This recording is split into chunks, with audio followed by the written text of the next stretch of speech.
Welcome back to the deep dive. We are picking up the thread exactly where we dropped it last time. Right. If you were with us for the previous conversation, we ended on a concept that sounds almost counterintuitive. We threw out this provocative idea from the source material that the default setting for a human being, the basic model, if you will, is female. It's a statement that usually stops people in their tracks. Yeah. Because it violates how we intuitively see the world. I mean, we look around and see men and women roughly 50-50, like a coin toss, heads or tails. But biologically, the sources are arguing that is simply not the case. The coin is weighted. Heavily weighted. And today, we're going to explore the mechanics of that weighting. We are continuing our journey through Brain Sex by Ann War and David Jessel. In the last deep dive, we established the argument regarding biological difference. Today, we're looking at the machinery. We're going back to the very beginning. We're going to the womb.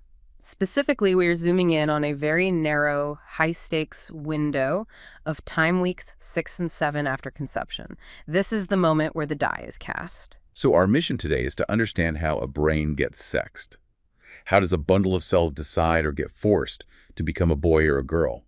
And the answer, according to these sources, involves a process that is much more violent and much more precarious than I think most of us realize. It is a high-stakes biological event, and to really grasp it, we have to start with that default setting concept.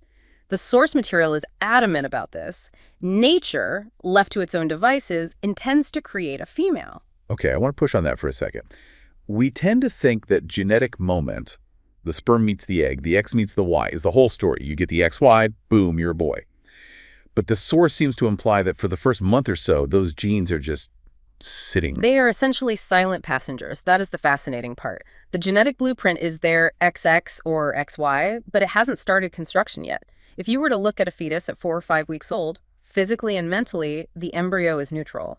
Or rather, it is following a female pattern. So if we froze time at 5 weeks, we are all indistinguishable. We share the exact same sexual identity. We have the same structures.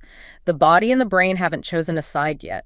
If you just left that embryo alone, if nothing else happened, if no new orders came down from headquarters, it would develop female organs and a female brain structure. It makes female sound like the path of least resistance. Yeah. It's what happens when nature just cruises along. Precisely. It is the baseline. To create a male, nature has to perform what the authors call a radical intervention. It has to fight against its own natural tendency.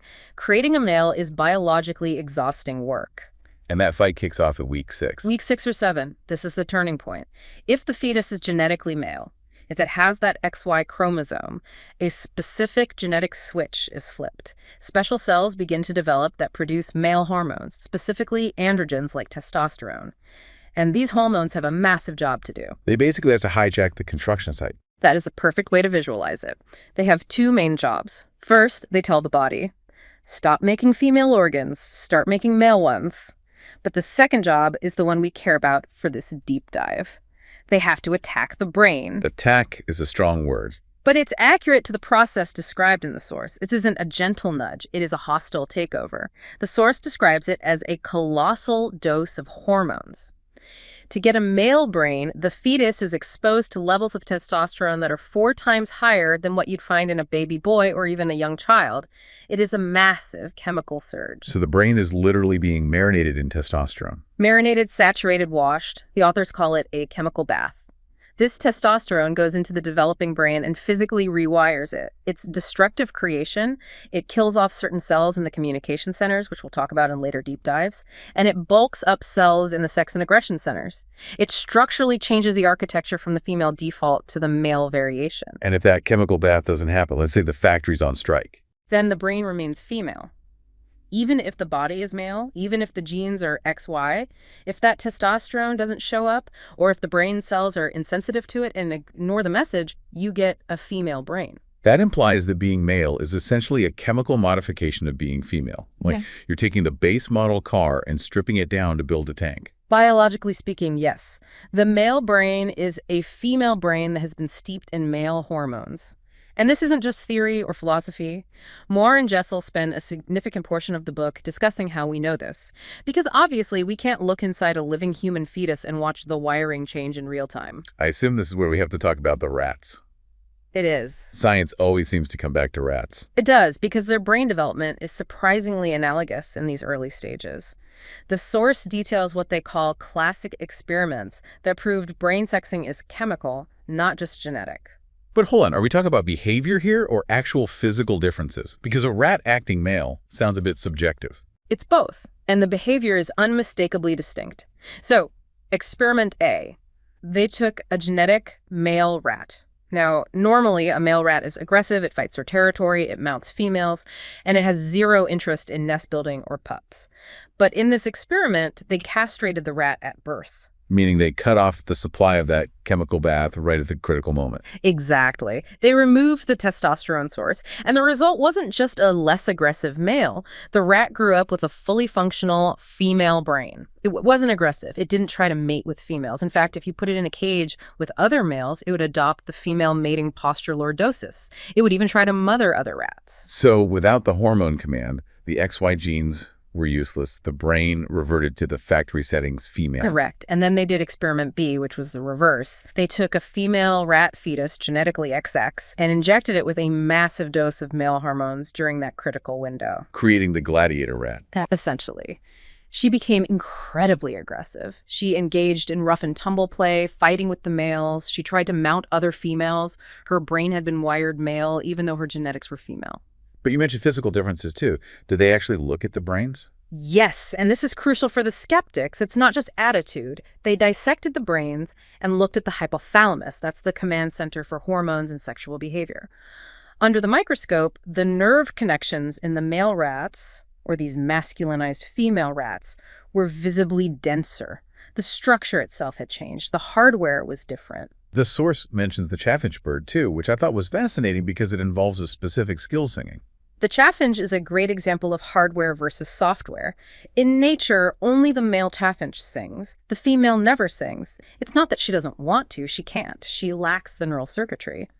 But if you inject a female chaffinch with male hormones during development, she develops that neural circuitry. She physically grows the brain part needed for the song. That connects the dots. It drives home the idea that the brain is a biological organ like a muscle. You add the chemical, the muscle grows. It's not just personality. And it's not just rats and birds. They saw similar things in rhesus monkeys. Pregnant mother monkeys were injected with male hormones. Their female offspring, genetically female, were born behaving like tomboys. But isn't tomboy a social label?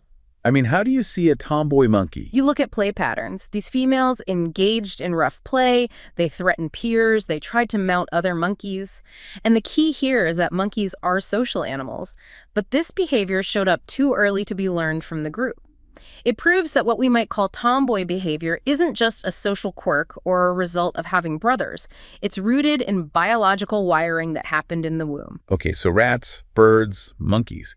The evidence is strong in the animal kingdom, but I can hear the listeners right now. They're thinking, that's great, but humans are different. We have culture, we have complex parenting, we have societal expectations. Surely we aren't just puppets of our prenatal hormones. That is the big question.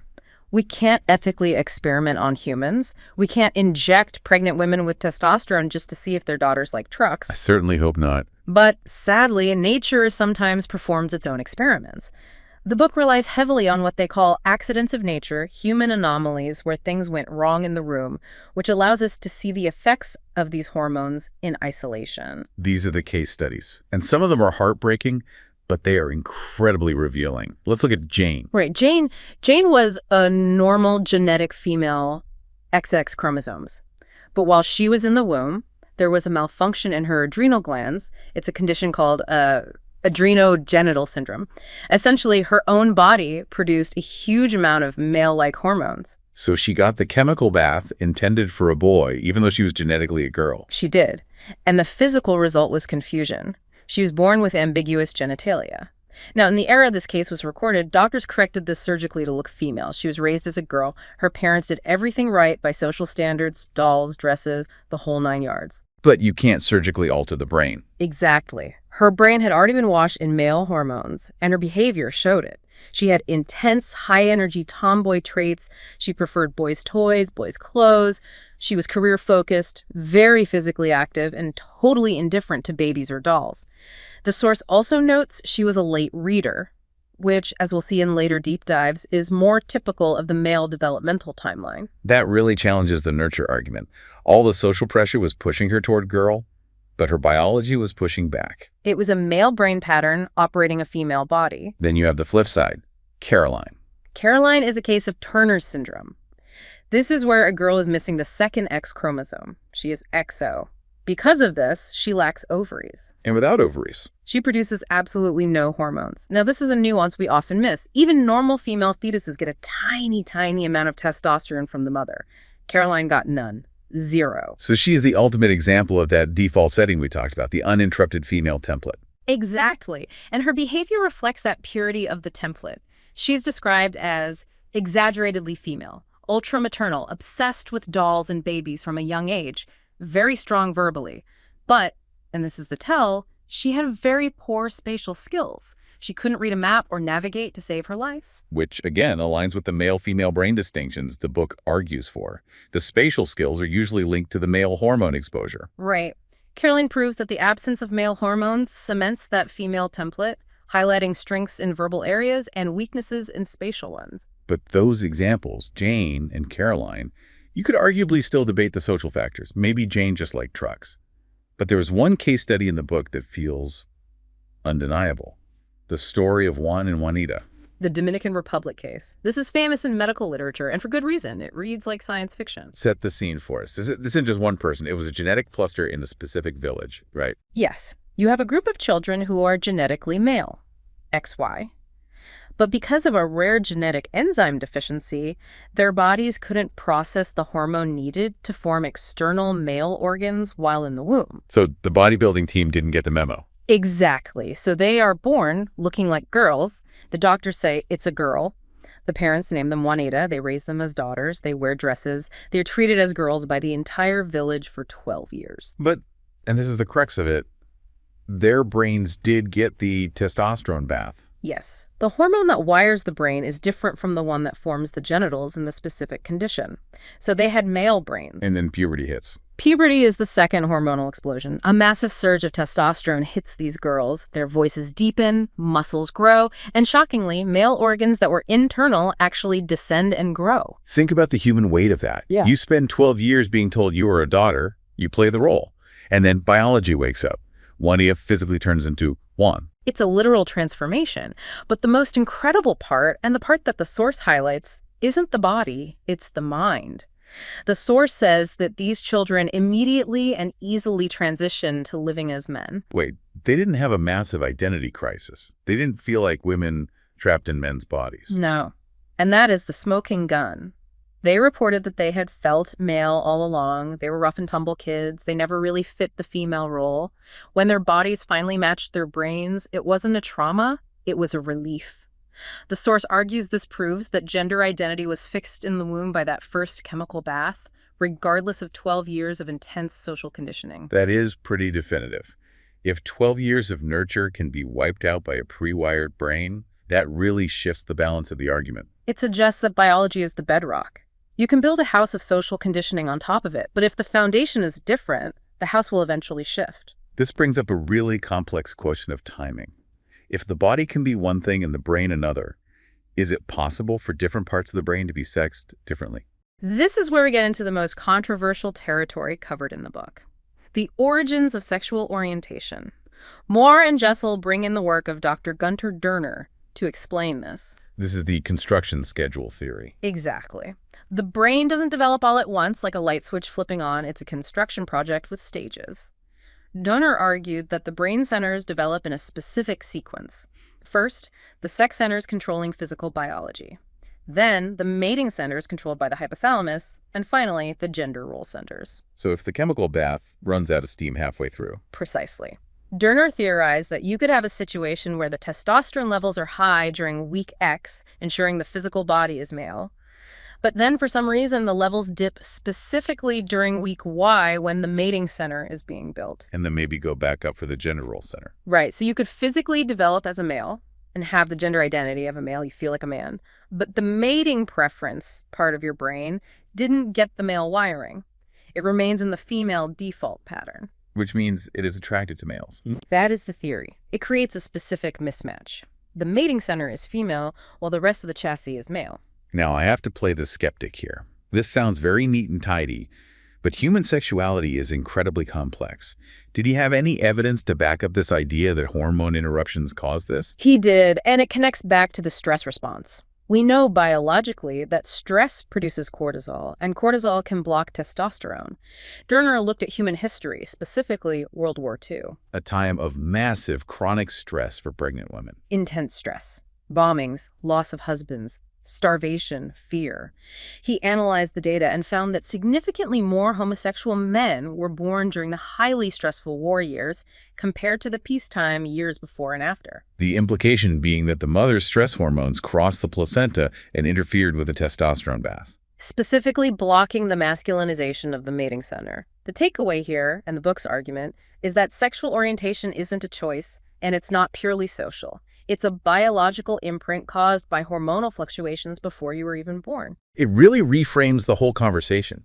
Instead of looking for psychological reasons, oh, he had a dominant mother, or he played with dolls too much, it points straight to the chemistry in the womb. It does. It suggests that just as our gender identity is wired in, our attraction is wired in too. It's part of the map drawn in those first few weeks. So let's zoom out. What does this all mean for us? We've looked at the genetics, the violent hormone bath, the rats, the human anomalies.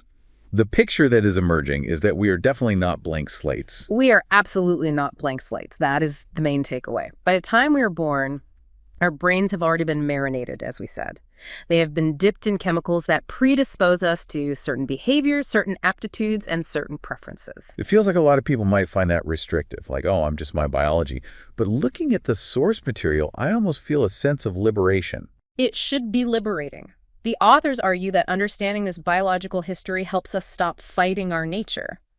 If you are a woman and you don't think exactly like a man or vice versa, it's not because one of you is wrong or failing.